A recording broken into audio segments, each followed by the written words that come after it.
नमस्ते, I am doctor Abhishek Bansal, founder and director at elite clinic Rohini. आज हम discuss करेंगे रूट कैनाल ट्रीटमेंट के बारे में।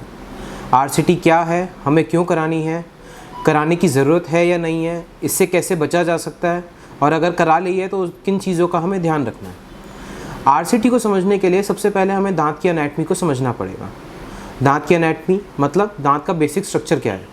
सबसे ऊपर की लेयर इनामल होती है दांत की, उसके नीचे डेंटिन होता है और उसके नीचे होती है दांत की नसें।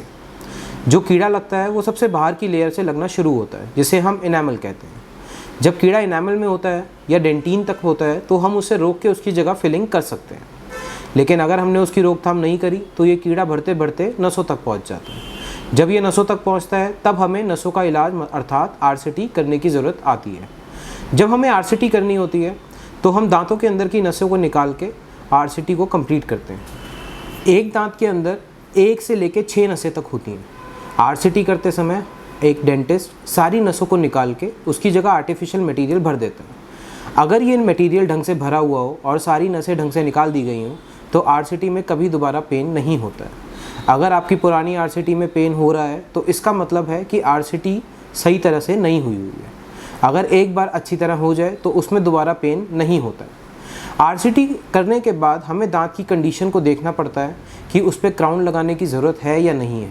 अगर उस पर कैप लगाने की ज़रूरत है तभी डेंटिस्ट उस पर कैप लगाता है, वरना बहुत बार हमें कैप लगाने की भी आवश्यकता नहीं होती है। इसके अलावा एक बहुत बड़ा मिथ है कि आरसीटी सिंगल सिटिंग होनी चाहिए या मल्टीपल सिटिंग। ये डिपेंड आपके इन्फेक्शन पे करता है। हर डेंटिस्ट कोशिश ये करता है कि ज़्यादा से ज़्यादा काम एक ही सिटिंग में हो जाए, तो इसलिए सिंगल सिटिंग प्रेफर की जाती है। लेकिन बहुत बार हमारा इन्फेक्शन इतना ज़्यादा होता है कि हम सिंगल सिटिंग में काम नहीं कर पाते हैं, तो हमें मल्टीपल सिटिंग्स की रिक्वायरमेंट पड़ती है।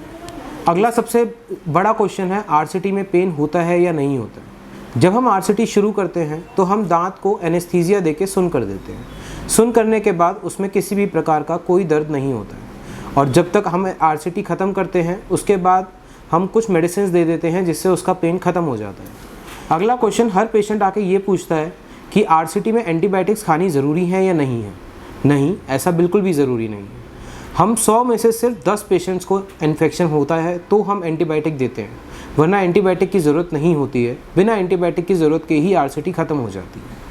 लास्टली, आरसीटी होगी या नहीं होगी ये आपका डेंटिस्ट ज़्यादा अच्छी तरह डिसाइड कर सकता है। तो सबसे अच्छा तरीका क्या होता है, अगर आप इससे बचना चाहते हैं, आप हर 6 महीने में या साल में एक बार अपने डेंटिस्ट के पास जाएं और उनसे अपना चेकअप कराएं। For any other information you can visit to our website www.eliteclinic.in और नीचे दिए हुए फ़ोन नंबर पे भी आप कॉन्टैक्ट कर सकते हैं। Thank you.